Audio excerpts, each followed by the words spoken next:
positions. Now, people often ask, like, what percentage of current employees are in entry-level positions? It's somewhere between 3 to 5% across all of our studios. We definitely believe at Lucasfilm in the entry-level candidate. We love to see, hopefully all of you have gotten a chance to either submit your reel at the front, at the desk here, or if you haven't done that, to go to our jobs website at jobs.lucasfilm.com and upload your profile and that sort of thing, because we definitely hire people right out of school. We've even been known to take people right out of school.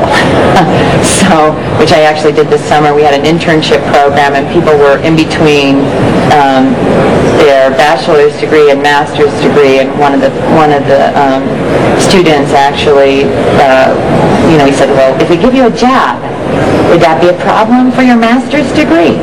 And he said, I'd rather have the job. So he took the job, and so I'm still waiting for his mom to call me to either thank me for saving so much money or to curse me for getting in the way of her son's education.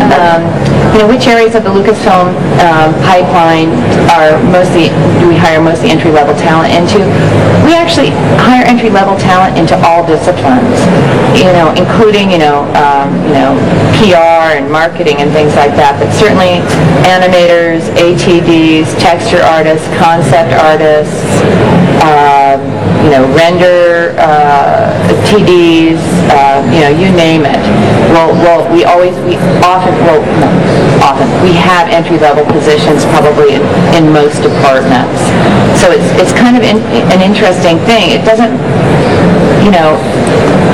it's all based on your skill set and kind of what your reel ends up looking like, et cetera, but sometimes it's just timing, like, oh boy, we need some warm bodies in here, and oh dear, call the troops.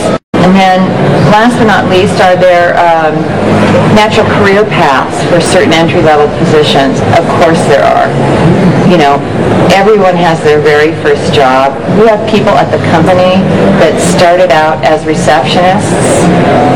Actually, the president of ILM was a receptionist 30 years ago, and now she's the president of ILM. So there's a natural career path for people that are good, solid workers, great creative minds, good spirits, etc., etc. But we can't all excel to that level.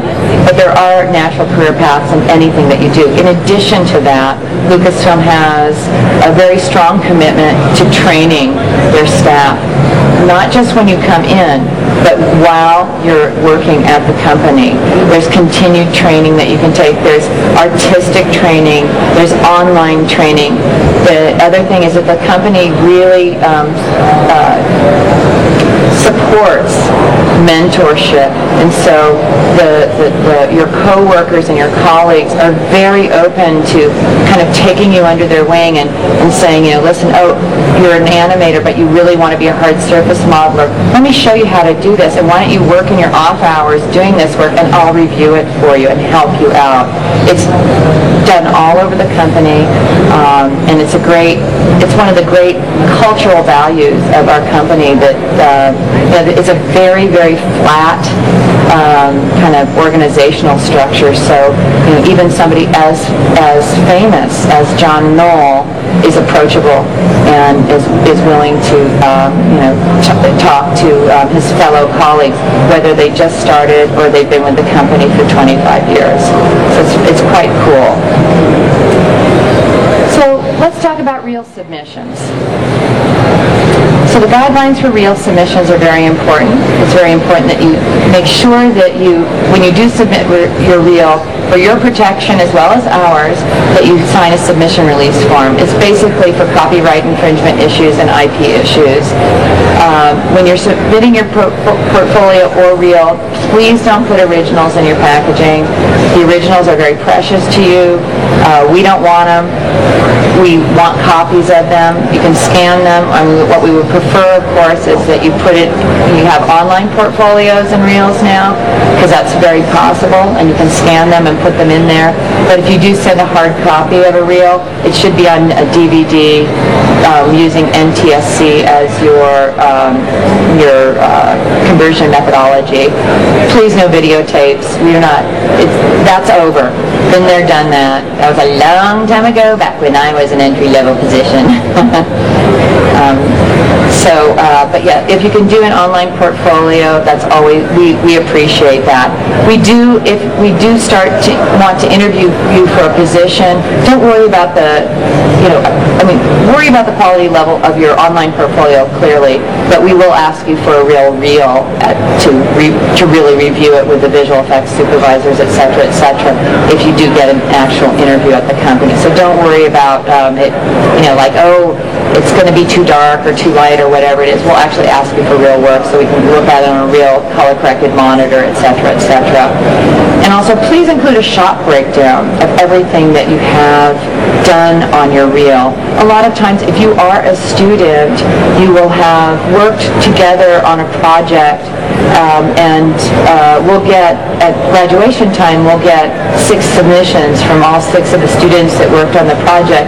And if we don't know what you did on it, it doesn't really bode well for a hiring opportunity. The best thing to do is to be able to break up your reel into the levels that you worked on. So, for example, if you were the lighter compositor on it, you might want to break it up into all your different layers that you had created, all your different passes before you went to your composite, and show that thought process and then the final composite, and indicate the software that you worked on the reel. Or if you're an animator or a rigger, you might want to show your character with the rig and in wireframe doing the animation first, and then just skinned, and then the final version of it.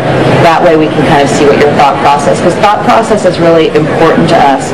We need to know that you guys have, you know how to break down your shots, you know how to optimize them, you know what you're doing, you're directable at various different stages of it, because we require that too. We have various forms of dailies, et cetera, and also just so that you want to make sure too, it's really looked down upon in the industry to take credit for something that you didn't do. It's such bad karma. You never want to do that. You really want to point out the things that you did. And it's great to show that you worked on a fantastic team. Even if you were a small player on that team, if you worked on a great team, that bodes well for you. In theater they say there's no small actors, or no small parts. I can't remember the term. No small parts. No small parts, only small actors. So there's no small roles in the visual effects world and the animation world. Really, everyone, it takes a team to do this work, and we understand that. So even if it's the simplest thing, and honestly, the simplest thing, even if all you did was like, oh, I did smoke or something like that on this particular shot, if the smoke was good, we might be calling you up to be an ATD and particle effects. You just never know. So do break down your shots and things like that. Do you need to have a traditional portfolio? Send in a traditional portfolio if you sent in your reel. We love traditional portfolios. I think that the important thing is to know if you're a good artist or not. So particularly in an entry-level position, other things, if you can augment your reel with other things like photography, your life art, or your all your drawings, your poses, etc., it can actually really help us to understand who you are as an artist. We know that you've just gotten into this and you're really early in your career, but sometimes that work will just push us a little bit over the edge in our decision-making process. Certainly for lighting and compositing, photography is a great way to show that you have a good eye without actually having to develop a whole lot of portfolio material. So I encourage you guys to do that.